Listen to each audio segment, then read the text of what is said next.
Woo! Good morning, good morning, good morning, everyone. I am so happy to see you guys. This is Talent Talk. Welcome, welcome, welcome. I'm Davina Clarity, and it's another wonderful day in the neighborhood, bringing up my partners. Who am I going to announce? You guys know who it is. Steve, the man Chung, is in the house. Yeah. Good And morning. right on. Good morning. Who else is in the house today? Who else is in you. I see you, G Man, Jurgen Robinson. Ah! All right, and not to mention our girls holding it up in the back, the backbone of support for the days. Christy and Donna, woot woot to you girls. Good morning. Oh, Oh, I was like, what is that? Oh, Christy's in the back, but she's on the side. Social distancing, I must say, right? yeah. So, so good morning. We are so happy to be here. It's hump day. It's Wednesday. And also we celebrate a national day every week. And actually, this is just not the week. It's actually the month of June. June is actually National Homeownership Month. Hashtag creating home.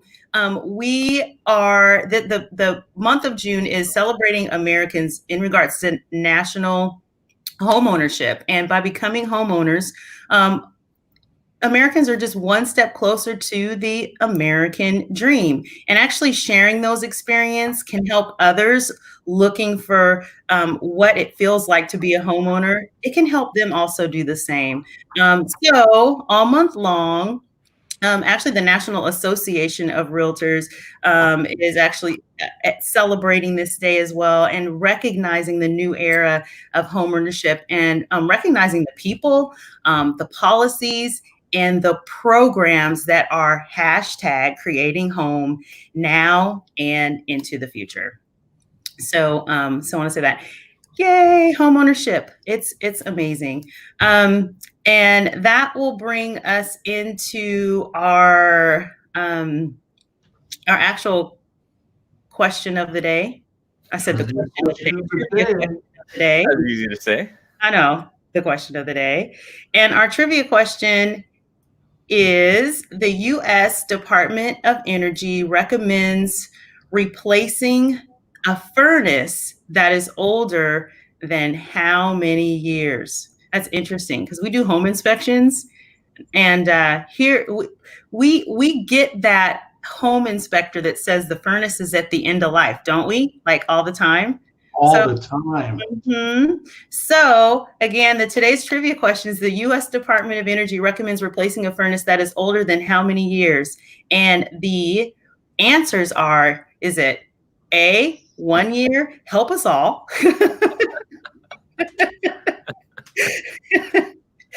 5 years, 7 years, or is it 15 years? So 1 year, 5 years, 7 years, or 15 years?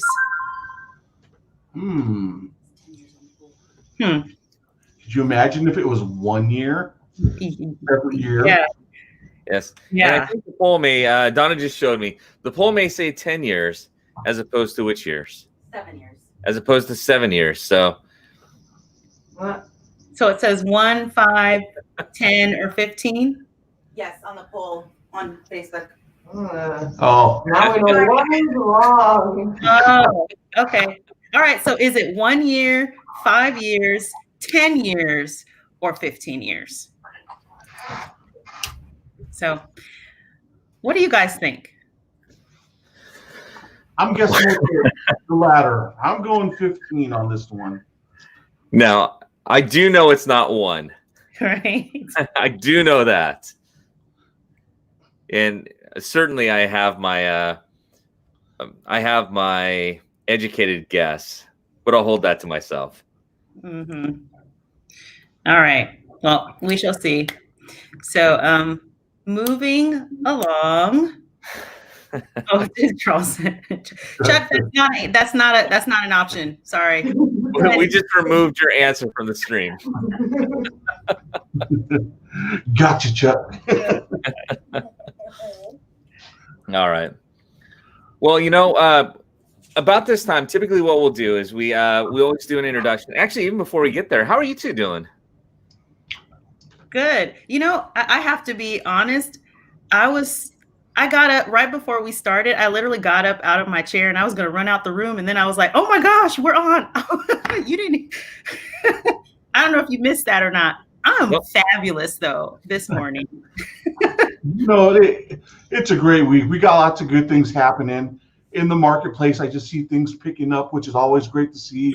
Pierce County is now moved into phase 2. So we're going to be able to open up our DuPont office. So we got lots of great things going on. I mean, life is good. Yeah.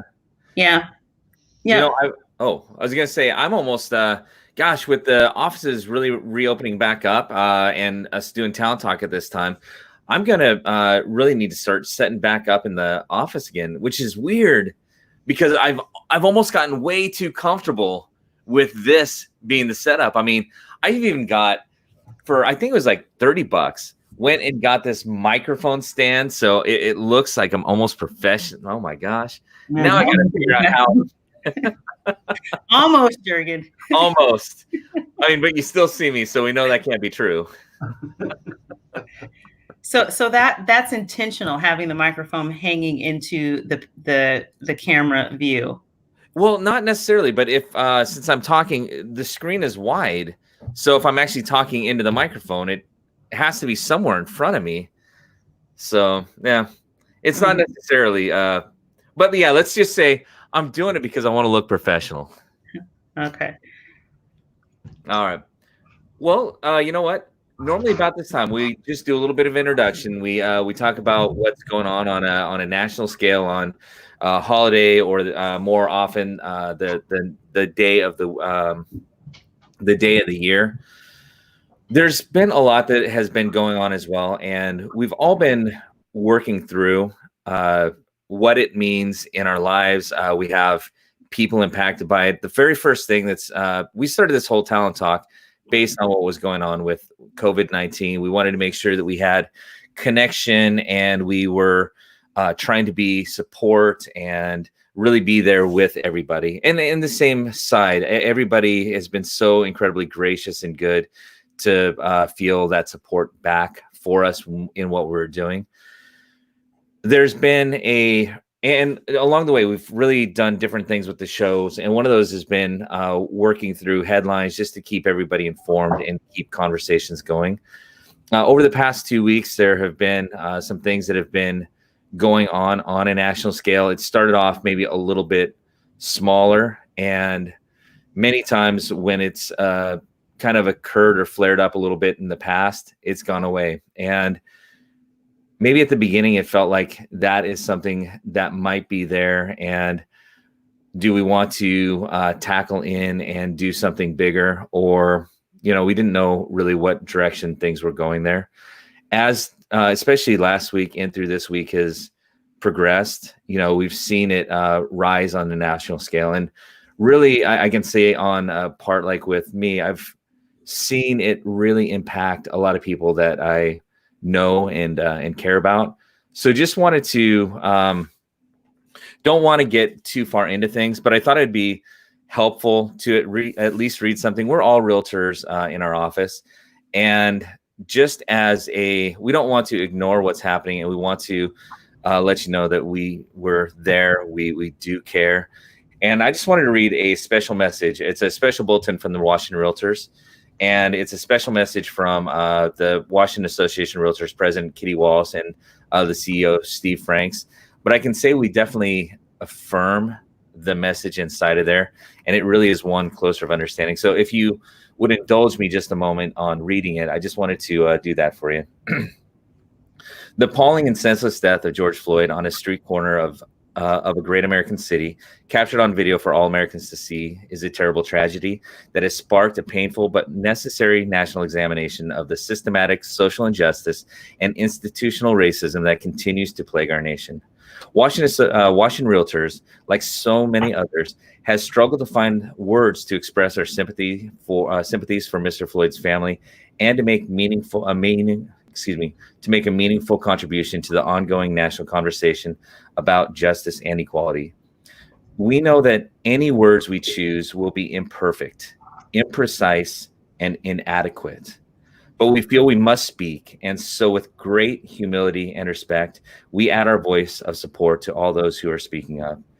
That said, we also recognize, this being from the Washington Realtors, the need to act, especially in the areas we know best: housing and building communities.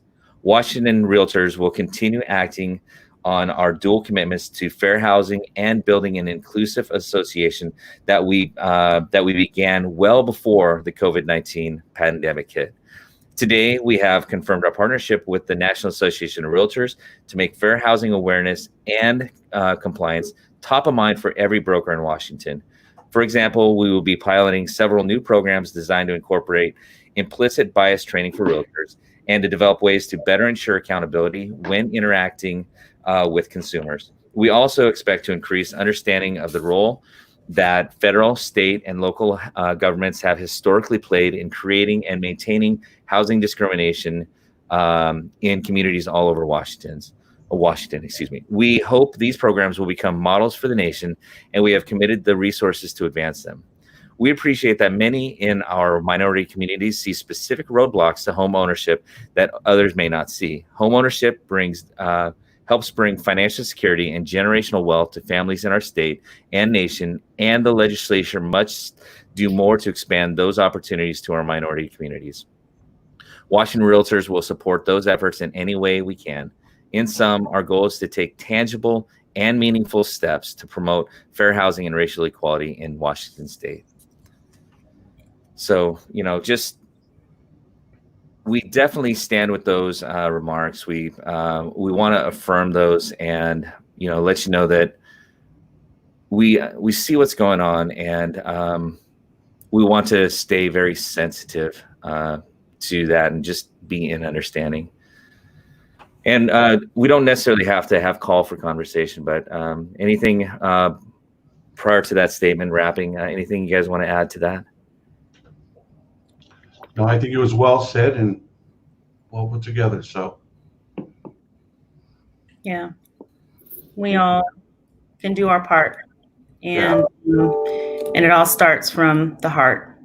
yes, And I wasn't trying to rhyme, but it's really true. Yeah. agreed. Okay.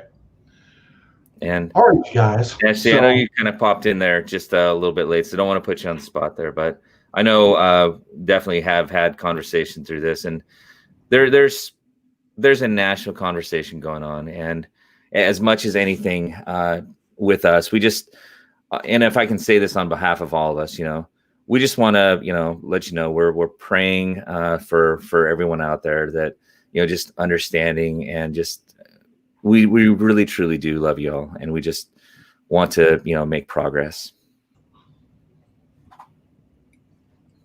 Sound good? Yep. All right. Well, Steve, that means on that note, guess what? You got some updates for us, don't you? I sure do. All right, you guys. So, time for our real estate news and updates. So to start us off, we have our office meeting, our business meeting today at 9:30. Tune in. We have awards and some award roulette going on today. We also have Forms Friday this Friday at 9 a.m. And we will be covering the inspection addendum, Form 35R. So Forms Friday, 9 o'clock to 10 o'clock this Friday. Also this Friday, we have Trevor Mowad coming into our Facebook Friday on John L. Scott talent page, so tune in. Trevor Mowad is a renowned mental conditioning expert and strategic advisor for some of the world's most elite performers. In 2017, Trevor was named the sports world's best brain trainer. Wow, this is going to be awesome. By Sports Illustrated.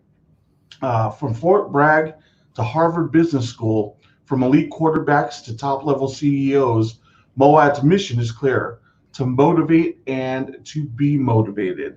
So Trevor Moad, if you didn't know, also partnered with Russell Wilson to form Limitless Minds, whose mission is to both optimize and optimize performance and enrich culture within some of the world's top organizations and elite performers. So really excited about seeing Trevor Moad. That's going to be this Friday on our Facebook talent webpage. Tune in. It's going to be a wealth, an hour full of knowledge. So, and then also, just a recap. Jurgen posted out yesterday in his Positive Greatness book recap, a book review regarding The Go-Giver, which is a great book. So if you haven't read it, it's a short read, a great book to check out and learn something from. So You will learn something from it. you will learn something from it. So every little bit. Yeah, and if you watch to the end, there's also an opportunity to win a copy or get a copy of that book too. So it's fantastic, truly is. You know what? I keep it right here, right next to my heart. The Go-Giver. All right. Well, thank you, Steve, because you know what that's going to do? It's going to take us right over to the headlines. All right. So we've got your headlines for you still. And the very first headline we've got is, did you know this? It's official. The U.S. has been in a recession since February. And did you notice when I said February, I actually put the R in there? February. February's decline marked the end of a record 128-month expansion that began in June of 2009. And on its heels, there was some other good news, or some not good news. The recession was not good news. But this is S&P turns positive, fully recovering from coronavirus losses. And S&P as of Monday was in the positive for the year. NASDAQ was actually in the positive as of Friday when they were boosted by the unemployment drop and the record job gains that were reported by the Labor Department on Friday. So that was good. Recession bad and recovery good. Is recession here? And this is something, if you're in real estate, this is a nice little post from KCM. Does the recession, there is that, but there are some clouds that are parting on that. And really, the last time there was a recession, the housing was really a factor in the downturn in and of itself. But this time, things are really different. Here are 4 reasons you can see why. Families that have large sums of equity in their homes, something that didn't exist the last time as they were flipping and speculating. We have a shortage of housing inventory, not an overabundance, and we really feel that there's just a pent-up buyer demand. Irresponsible lending no longer exists. So many of the signature loans, things that contributed to that recession, they were wiped away or they were cleaned up. And then home appreciation is not out of control. Again, that speculation isn't here. So there's really good news on that front. And a lot of predictions are that housing is going to help lead us out of the recession that we're currently hopefully on the tail end of. Then we've got, could the rise in remote workspace, could the rise in remote work spark more home sales? And this is, as more companies are seeing the benefits from having the lockdowns, they're seeing the benefit for having remote work. And as they continue that in the forward or moving forward, you may see more homes sales just because of that, as companies find the benefit of remote work. More than half of home buyers likely to buy a home within the next year. With that one, 53% of those polled are interested in buying a home this coming year. Of those that are interested in buying a home, 53% want to buy within the next year. And among first-time home buyers, it's 73%. Historically low interest rates and the market slowdown are really contributing factors in there. So they see opportunity, which is fantastic in June, which is National Homeownership Month. If you want something that's kind of cool, the most Insta-worthy interior style is coastal design. So when you think about that, think of light and airy colors with maybe a sea type of theme and natural accents. Think about Cape Cod or in Washington, maybe Ocean Shores, Westport, along the coast there. So That is a good one. And then this is interesting. So there are two articles that are almost just kind of echoes of what's going on. IBM ends all facial recognition business as CEO calls out bias and inequality. So this one is just a small bit. Click on the article for more. Just a small statement within there. IBM firmly opposes and will not condone uses of any technology, including facial recognition technology offered by other vendors, for mass surveillance, racial profiling, violations of basic human rights and freedoms, or any purpose which is not consistent with our values and principles of trust and transparency. So it's an interesting read.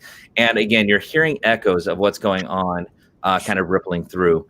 And this one is one that I would encourage you to take a look over. I don't necessarily always understand what's happening. And I've been really surprised with some conversations that I've had of how people are feeling.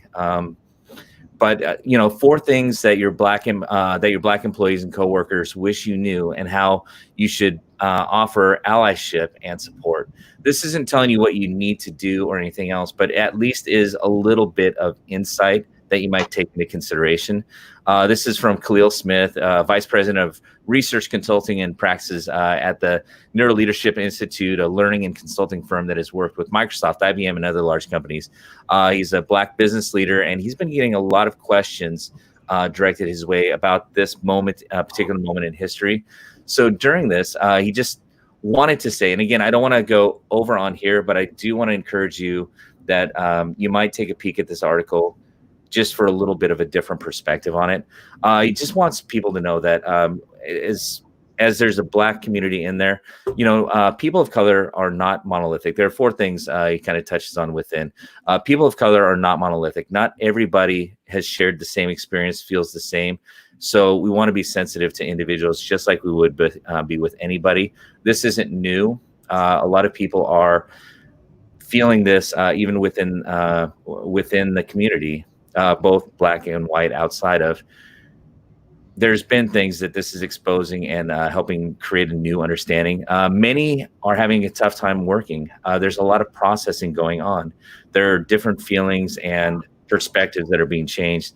And as a community, this is a different one. You know, we can't take care of you right now. And that's not my perspective. That's a perspective that he has, that within that processing, they appreciate the support, but they can't alleviate your own feelings. It's just something that's a heart issue in so many ways. So just want to bring that out, bring that forward, and something that might add to an understanding.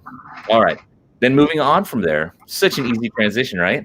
We've got SpaceX and new next Starlink launch will help improve satellite imagery of the Earth. This is just on that outside thing of, with the SpaceX launch, we saw that it's going to allow for more satellites up there, which are actually going to improve for agriculture, maritime, forestry, when they need up-to-date immediate information. Also, as we progress forward with GPS and autonomous driving, self-driving vehicles, a winner was chosen. This was from the Portland family that was painting the side of their house, helping you choose. They had over 150,000 votes on it, and number 4 won. So check it out. And then the very last thing. All right. Best sleep ever or your money back. Link of the day. And that's on Sleepy Time. What this is about is, if you're looking for a better night's sleep, based on when you want to wake up, it'll count backwards based on sleep cycles and tell you the best time to go to sleep. Because when you wake up in the middle of a sleep cycle, you're groggy and tired and everything else. But if you wake up between sleep cycles, guess what? You feel energetic, chipper, just like me. So use this to figure out how to sleep better. And those were your headlines. So, Jurgen, you wake up at the end of your sleep cycle? You know what? Sometimes I don't even know if I go into a sleep cycle. I think I am just delirious half the time. So. Oh my gosh. Wow. So many areas to comment on.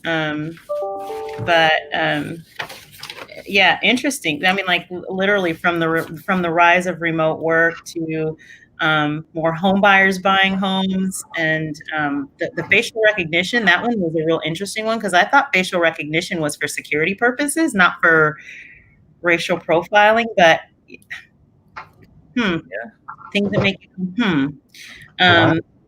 yeah. So, but I'm all into. I need to get some better sleep. I need to read that article about how to time this. I'm looking. I'm gonna read that one.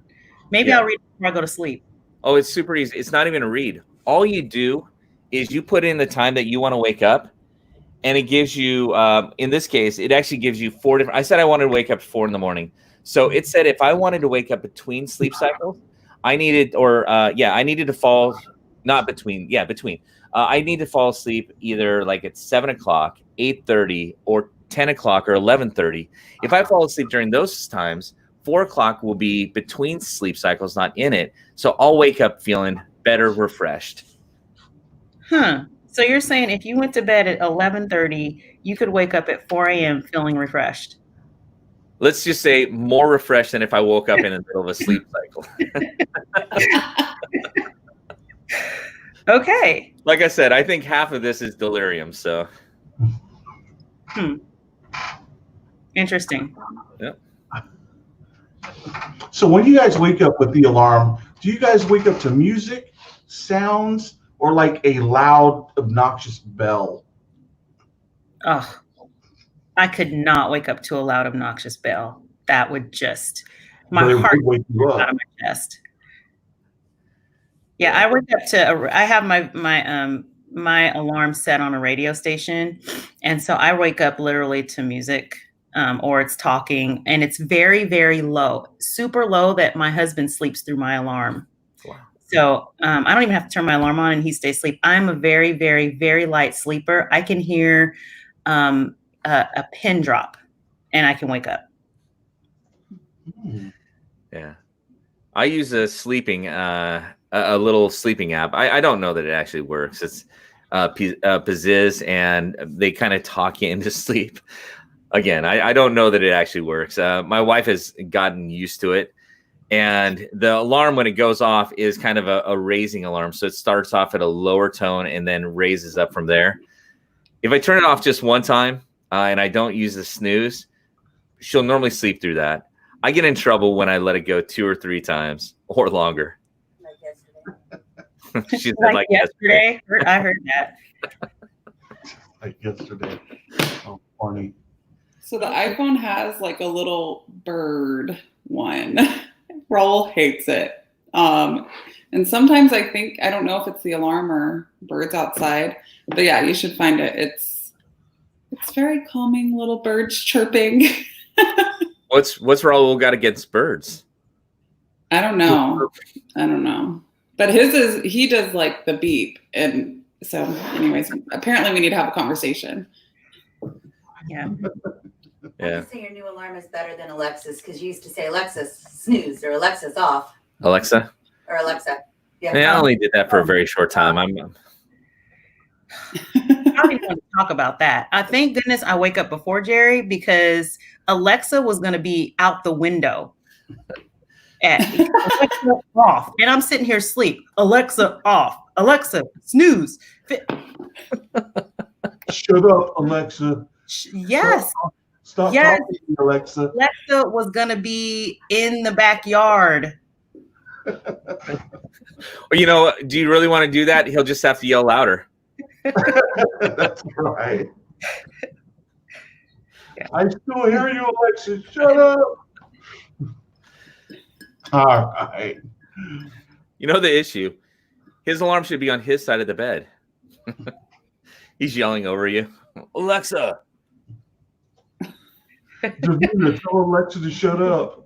Right. That'd be terrible. He taps you on the shoulder to say, could you shut her off? Oh my goodness. All right. Anyway. What time is it right now, Jurgen? Do we got something to lead me into?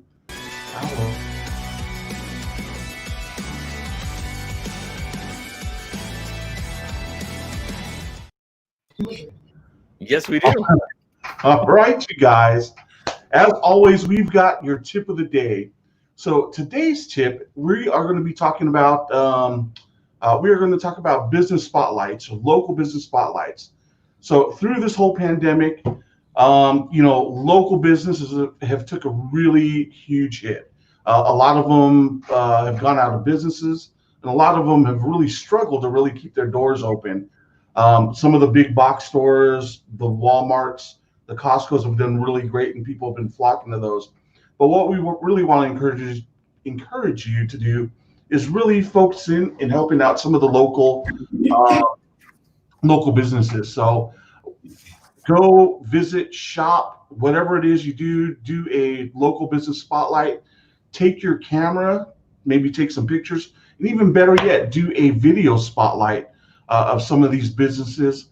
Tag it in your social media posts, and really get out there and just highlight and do a business spotlight with some of the local businesses.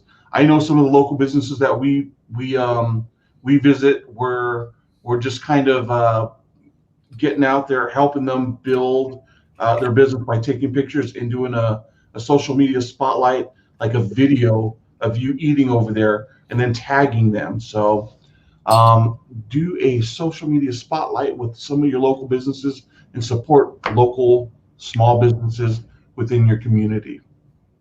And that is your tip of the day. For our brokers who are in our John L. Scott family, stay tuned, come into the meeting, because we're going to have some more tips on how to do that today in Christie's Corner. So fun and exciting times that we have today. Yep. As we're opening, so phase 2, hallelujah. Looking forward to phase 3, hopefully coming really soon. Yeah. So as the local businesses have opened, I know in Thurston and in Mason and in Lewis and in Grays Harbor, and then in Pierce, there are places that, like you said, Steve, whoa. That, unfortunately have had to permanently shut their doors. And it's heartbreaking that they were not able to survive the season. But for those businesses that have been able to open the doors, we've got to support them, So, yeah, I like that. And I think I'm going to go today and while I'm out, and be intentional about stopping at one of our local, or a couple of our local businesses, and visiting and picking up something and doing a quick video. So we'll see how that goes today. I like it. That's kind of your homework here for the next couple of days. How many business and local business spotlights can you guys get in this before next week? Maybe that'll be a good follow-up one on Friday or Monday, huh? Yeah. How many local? We can start now. I like it. I do too. I say let's revisit this on Monday. Give people a good chance to get through the weekend. I like it a lot. All right. I do too. All right.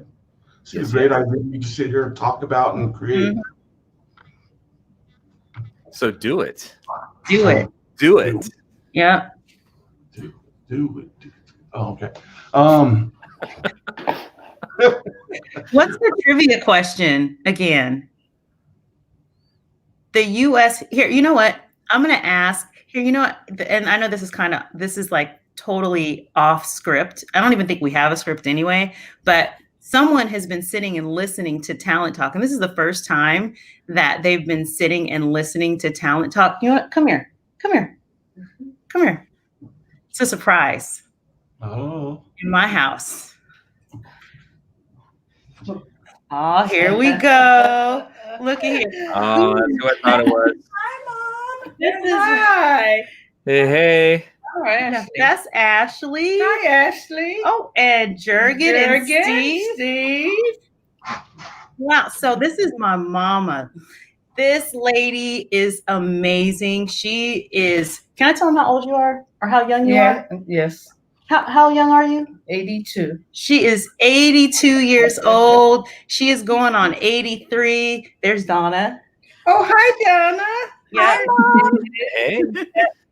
And I want to say on her 80 plus years on this planet, she has gone through so much, and I am so thankful that I got to get raised by her. And so anyway, I thought I'd bring her in so she could say hi. Hi, you guys. So good to see you. Yep. And say hi, Facebook. Hi, Facebook. Okay.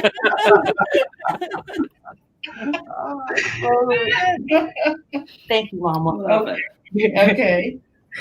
So anyway, I was going to ask you, the Department of Energy recommends replacing a furnace that is older than how many years? So how many years does a furnace typically last before it's recommended? And is it 1 year, 5 years, 10 years, or 15 years? What do you think? How many years before you replace the furnace? 1, 5, 10, or 15? I'd say 10. She said 10. She's going for 10. She's been through furnaces in her time. All right. I think we need to are we ready to bring on Christy for the answer? Let's do it. All right. Oh, wow. Oh, you like the transition? All right. So before we get to the answer, we have a few shout outs. So good morning, Cindy, Donna, Charles, Pat, Ashley, Ann, Sandra, Tim, Amir, Willie, Rebecca, Kasha, Stacy, Ryan, Derek, Agaba, Rodney, and Sean. Hello. Hello. All right. So today's trivia question: the U.S. Department of Energy recommends replacing a furnace that is older than how many years? 1 year, 5 years, 10 years, or 15? And the answer is experts recommend replacing your furnace if it is more than 15 to 20 years old. Hot dog. Yep. If you're in real estate, Davina gave the tip, gave the hint. Because it's on every inspection report. yes. Oh, gosh. So good. So and that causes so much confusion, too. What's recommended? Well, it must need to get done then, right? No. Right. The worst. Yeah. The worst conversation. if it ain't broke, right. If it ain't broke, 18 years and it's still working. Yeah. So I think it goes into efficiency, things efficiency as they get older, kind of like people. Yeah. Or maybe, I don't know. Maybe I don't know. It's the opposite. Maybe that's not a good analogy. I'm checking my use by date right now. Oh gosh. Anyway. Oh my goodness. Is it time to go home now? I think it is. Any final thoughts, comments before we wrap?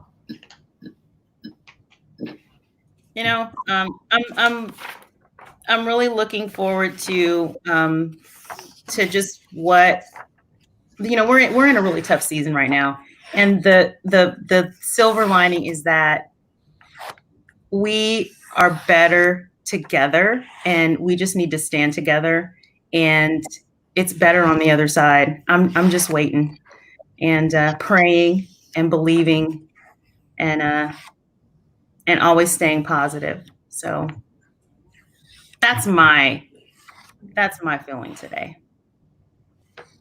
I'm totally with you, Davina. And I think that's a perfect way to end the show.